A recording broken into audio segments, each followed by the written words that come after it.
ಮೊನ್ನೆ ಇಲ್ಲೇ ಚಾಕಿ ಸೆಂಟರ್ ಇಲ್ಲಿಂದೇ ಮೊಟ್ಟೆ ಇದಾರೆ ಅವರು 200 ಮೊಟ್ಟೆ 250 250 ಮೊಟ್ಟೆ 250 kg ಗೂಡು ಬೆಳೆದಾರೆ 100ಕ್ಕೆ 100.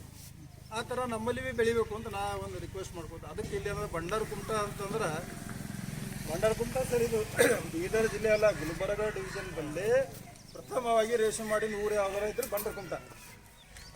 ಬಳ್ಳಾರಿ ಹಿಡ್ಕೊಂಡು ರೈತರು ಅವಾಗ ಬಂದು ಇಲ್ಲಿ ನೋಡ್ಕೊಂಡು ಹೋಗ್ತಿದ್ರು. ಭಂಡಾರಕುಮಟದ ರೇಷ್ಮೆ ಮಾಡ್ಯಾರ ಅಂತ ನೋಡ್ಕೊಂಡು ಹೋಗೋರಪ್ಪ ಯಾವ ರೀತಿ ಮಾಡ್ಯಾರ ಅಂತ ಹೇಳಿ ನೋಡ್ಕೊಂಡು ಹೋಗ್ತಿದ್ರು. ಇನ್ನು ಸುಮಾರು 35-40 ವರ್ಷದಲ್ಲಿ ರೇಷ್ಮೆ ಮಾಡ್ತಾ ಇದ್ದಾರೆ.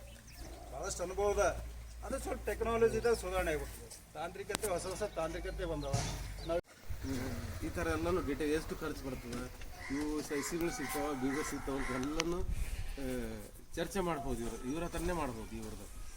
ಈ ಊರಲ್ಲಿ ಇನ್ನೂ ಮ್ಯಾಕ್ಸಿಮಮ್ ಒಂದು 500 ಎಕರೆ ಇದು ಆಗ್ಬೇಕಾಗಿತ್ತು. ಇಲ್ಲಿ ಎಷ್ಟು ಸರ್ ಇವರಾಗ 50-60 ಎಕರೆ ಅಷ್ಟು ವರ್ಷದಿಂದ ಮಾಡ್ತಾ ಇದಾರೆ. ಅಂದರೆ ಇದು ಒಂದು ರೇಷ್ಮೆ ಫ್ಯಾಕ್ಟ್ರಿ ಆದಂಗೆ ಆಗ್ಬೇಕಾಗಿತ್ತು ಭಂಡಾರಕುಮಟ. ಆದರೂ ಆಗಿಲ್ಲ. ಇಲ್ಲಿ ನಮ್ಮ ರೈತರಿಗೆ ಏನಿದೆ ಭಾಳ ಈಜಿ ಸರಳ ಆಗ್ಬೇಕು. ಬೆಳೆ ಬಿತ್ತಬೇಕು ಮತ್ತು ರಾಶಿ ಮಾಡೋಕ್ಕೆ ಹೋಗ್ಬೇಕು, ಇಲ್ಲ ಸರಿ ಕೆಳಕ್ಕೆ ಹೋಗ್ಬೇಕು. ಕಷ್ಟಪಡೋದು ಗೊತ್ತಿಲ್ಲ ಇವ್ರಿಗೆ. ನಮಗೆ ಕಷ್ಟಪಟ್ಟರೆ ಯಾವುದಾದ್ರೂ ಬೆನಿಫಿಟ್ ಬರ್ತದೆ. ಎಷ್ಟು ನಾವು ರಿಸ್ಕ್ ತಗೋತೀವಿ, ಎಷ್ಟು ಇನ್ವೆಸ್ಟ್ ಮಾಡ್ತೀವಿ ಹೊಲದ ಮೇಲೆ, ಅದು ನಮಗೆ ಲಾಭ ಅಷ್ಟು ಭೂಮಿ ಕೊಡ್ತೀವಿ. ನಾವು ಸಾಧಾರಣ ಬೆಳೆ ಬೆಳೀತಾ ಇದ್ದೀವಿ. ಅದು ಯಾವಾಗ ಉದ್ಧಾರ ಆಗಿ ಹೇಳಿ ನಮ್ಮ ರೈತರು? ಒಂದು ಆರ್ಡಿನರಿ ಬೆಳೆ ಜೋಳ ಬೆಳೆ ತೊಗರಿ ಹಾಕಿಬಿಟ್ಟು ಯಾರು ಉದ್ಧಾರ ಆಗಿದ್ದಾರೆ? ಟೈಮ್ ತೊಗರಿಗೆ ಒಳ್ಳೆ ಬಂಪರ್ ರೇಟ್ ಬಂದು ಅಂದರೆ ರೇಟ್ ಡೌನ್ ಆಗೋದು. ಇಲ್ಲಾಂದರೆ ಪೆಸ್ಟ್ ಬಂದು ಹುಳ ಬಂದು ಡ್ಯಾಮೇಜ್ ಹೋಗ್ಬೇಕು. ಅಲ್ಲಿ ಖರ್ಚು ಬರ್ತದೆ ಹೆಚ್ಚಿಗೆ. ಸಿಕ್ಕಾಪಟ್ಟೆ ಎಣ್ಣೆ ಹೊಡೆಯೋದು ಖರ್ಚು ಹೋಗ್ತದೆ. ಇವೇನು ಬೆಳೆದಿದ್ದು ಅರ್ಧ ಎಲ್ಲನೂ ಆ ಕಡೆನೇ ಹೋಗ್ತದೆ. ಎಣ್ಣೆ ಅವರಿಗೆ ಗೊಬ್ಬರದವರಿಗೆ ಕೊಡಬೇಕಾಗ್ತದೆ. ಈ ಬೆಳೆ ಹೆಂಗದ ಅಂತಂದರೆ ಖರ್ಚು ಕಡಿಮೆ. ಒಂದು ಸಲ ನಾವು ಇದು ಇನ್ವೆಸ್ಟ್ ಮಾಡಿದ್ವಿ ಒಂದು ಹೊಲಕ್ಕೆ ಅಂತಂದರೆ 20 ವರ್ಷ ತನಕ ಅದನ್ನೇ ಕಂಟಿನ್ಯೂ ಗ್ರೋನಿ ಮಾಡ್ಕೊತಾ ಬೆಳೆಸ್ಕೊತಾ ಹೋಗ್ಬೋದು. ಆ ಥರ ಇದೊಂದು ಬೆಳೆ ಇದೆ. ಏನು ಅಂತ ಯಾವುದು ಎಣ್ಣೆ ಹೊಡೆಯೋದಿಲ್ಲ, ಅದಕ್ಕೆ ಸ್ಪ್ರೇ ಅಂತೂ ಮಾಡೋದಿಲ್ಲ. ಈ ಒಂದು ಊರೆಲ್ಲೋ ಸ್ಪ್ರೇ ಮಾಡ್ತಾ ಇದ್ದಾನೆ ಅಂತಂದರೆ ಇದು ಬಿತ್ತು ಹುಳ ತಿಂದು ಹುಳ ಎಲ್ಲ ಸತ್ತೈತೆ. ಅಷ್ಟು ಸೆನ್ಸಿಟಿವ್ ಬೆಳೆ ಇದು. ಅಂಥದ್ದು ಎಷ್ಟು ಖರ್ಚಿಲ್ಲ ಅಂತ ಬೆಳೆ, ಲಾಭದಾಯಕ ಬೆಳೆ. ನೋಡಿ ಅವರು ಸರ್ ಹೇಳ್ತಿದ್ರು, ಶಿಳ್ಕೆ ಸರ್ 250 ಮೊಟ್ಟೆಗೆ 250 kg ಬೆಳೆದಾರಂತೆ. ಅಂದರೆ ಎಷ್ಟು? 1 ಲಕ್ಷ ರೂಪಾಯಿ. ಯಾವ ಬೆಳೆ ಬರುತ್ತೆ ಹೇಳಿ ನಮ್ಮದರಲ್ಲಿ? 2 ಲಕ್ಷ ರೂಪಾಯಿ ಯಾವ ಬೆಳೆದಲ್ಲಿ ಬರ್ತದೆ? ಅಷ್ಟು ಶಾರ್ಟ್ 1 ತಿಂಗಳು 2 ತಿಂಗಳಲ್ಲಿ ಬರ್ತದೆ. ತೊಗರಿ ಬರ್ತದೆ 6 ತಿಂಗಳ ತನಕ ಕಾಯ್ಬೇಕು. 1 ವರ್ಷನೇ ಹೋಗ್ತದೆ. ತೊಗರಿ ಹೆಸರು ಹಾಕಿದಿರಿ, ಹೆಸರು ಬರ್ತದೆ, ಇಲ್ಲ ತೊಗರಿ ಬರ್ತದೆ, ಯಾವ್ದಾರು ಒಂದು ಬರ್ತೈತಿ. ನಾವು ನೋಡ್ತಾನೆ ಇದೀವಲ್ಲ, ಯಾವ್ದಾರು ಒಂದು ಬೆಳೆ ಪಕ್ಕ. 2 ಬೆಳೆ ಅಂತೂ ಬರೋಕ್ಕೆ ಭಾಳ ಕಡಿಮೆ ಚಾನ್ಸಸ್ ನಮ್ಮ ಭಾಗದಲ್ಲಿ.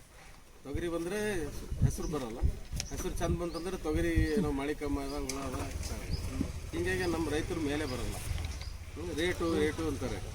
ಬೆಳೆ ಈ ಥರದ ಬೆಳೆ ಬೆಳಿಬೇಕು. ರೇಟು ಹೆಚ್ಚು ಕಮ್ಮಿ ಆಗ್ತಾ ಇರ್ತದೆ. ಇದೆಲ್ಲ ಇದು ಬಂಗಾರ ಬೆಳೆ ಇದ್ದಂಗಿದೆ. ಇದು ನಮ್ಮ ಕೈಯಾಗಿದೆ.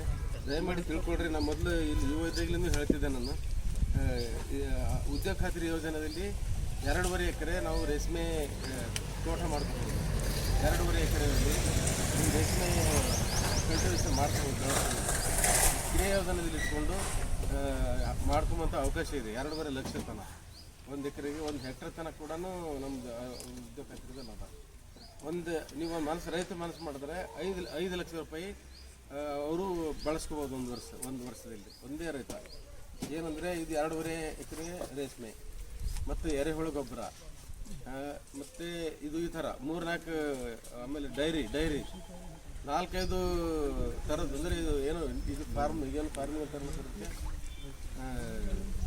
ಇದ್ರ ಕೃಷಿ ಎಲ್ಲ ಆಲ್ ಮಿಕ್ಸ್ಡ್ ಬೆಳಿತೀವಿ ನಾವು. ಇಂಟಿಗ್ರೇಟೆಡ್ ಫಾರ್ಮಿಂಗ್ ಒಂದಿಲ್ಲ ಒಂದು ಬೆಳೆ ಬಂದ್ಬಿಡ್ತದೆ. ಒಂದು ಯಾವ್ದಾರು ಒಂದು ಗ್ಯಾರಂಟಿ ಇದ್ದೇ ಇರ್ತದೆ. ಒಂದ್ರ ಮೇಲೆ ಡಿಪೆಂಡ್ ಇರೋಂಗಿಲ್ಲ. ಮಿಶ್ರ ಬೆಳೆ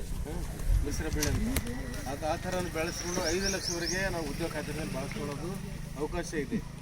ಯಾವ ಒಬ್ಬ ರೈತನು ಕೂಡ ರೇಷ್ಮೆ 2 ಎಕರೆ ಬೆಳೆಸ್ತೇನೆ ಅಂತ ಮುಂದೆ ಬಂದಿಲ್ಲ. ಯಾವುದು ಆ್ಯಕ್ಷನ್ ಪ್ಲ್ಯಾನ್, ಗ್ರಾಮ ಪಂಚಾಯತ್ ಆ್ಯಕ್ಷನ್ ಪ್ಲ್ಯಾನ್ ಅನ್ನೋದು ಇದು ರೇಷ್ಮೆ ಬೆಳೆಸ್ಕೋತಾರೆ ಅನ್ನೋದು ಇಲ್ಲ, ಅನ್ನೋದಿಲ್ಲ.